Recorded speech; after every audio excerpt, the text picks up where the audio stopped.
Welcome to Vanderbilly.com. This is part two of a lesson on Jethro Tull's Teacher. In this part, we're going to cover the chorus and the signature riff, which is pretty much what people recognize. And we'll also do the jam piece that comes in the middle and includes a little bit of lead. So we'll get started moving directly into the chorus.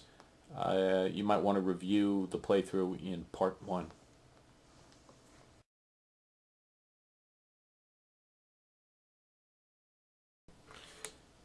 Okay, the chorus starts with that sort of arpeggiated C thing, and again, that's just the first finger on the D string, 2nd fret, and your middle finger on the A string, 3rd fret. You play. Then play the open D chord twice with downstrokes. Take 2 beats. Play an F chord 3 times, down, up, down, and then the open D again. And then you immediately go back to that arpeggiated C chord thing. So the whole thing slowly is just...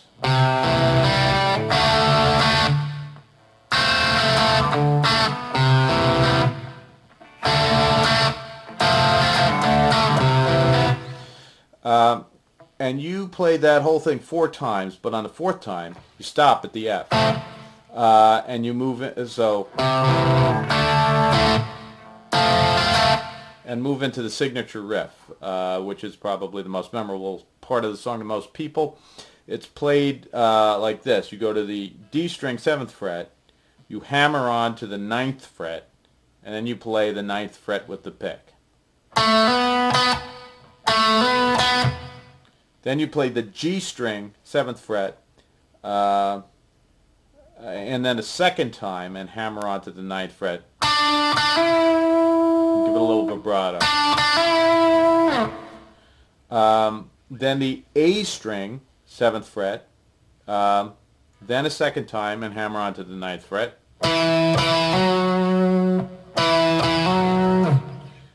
And then finally you play the E string, 5th fret, and then play it a 2nd time and hammer onto the 7th. Then you play the 7th fret again and slide off. So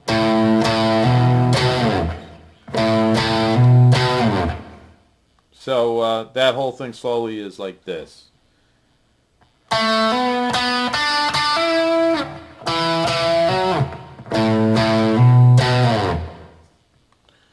You play this 4 times, but once again on the 4th time you're going to stop after playing the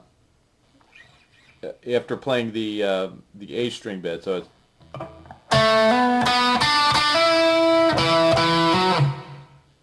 instead of going to the E string, you're going to go either back to a verse,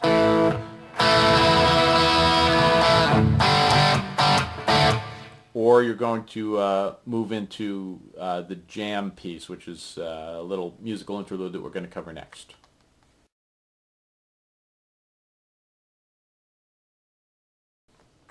Okay, following the 2nd verse and chorus,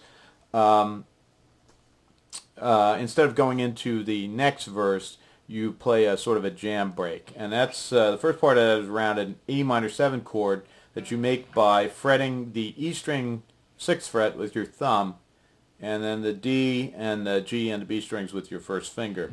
And you know, some people don't like to do the thumb stuff, but if you move your wrist up, it'll make it easier to get to it. And you're going to need it because you're going to have to hammer on here. So the first bit should sound like this.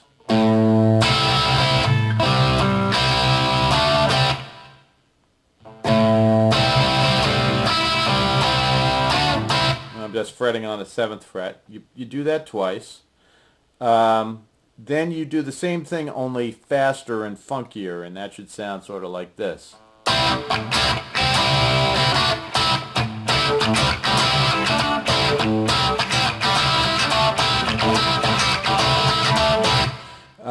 You do that twice, and then he varies it by using his pinky as well as his ring finger to reach up to the 8th fret and then do the 7th fret. So he'll do.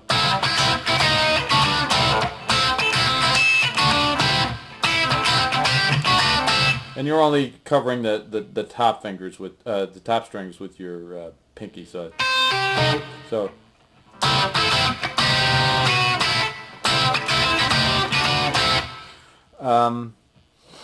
And then he has a little lead thing that he does where he pulls off the G string 7th fret to the 5th fret. You do it 5 times, and after the 5th time you hammer onto the D string 7th fret. So that's just... Then he pulls off the D string 7th fret to the 5th fret 3 times and plays the A string 7th fret followed by the the G string 5th fret and back to the D. So that sounds like... slowly.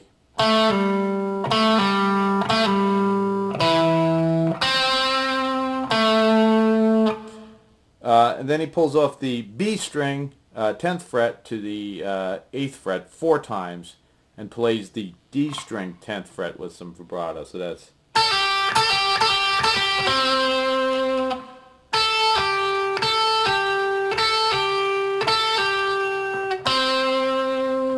And then he goes back into the signature riff.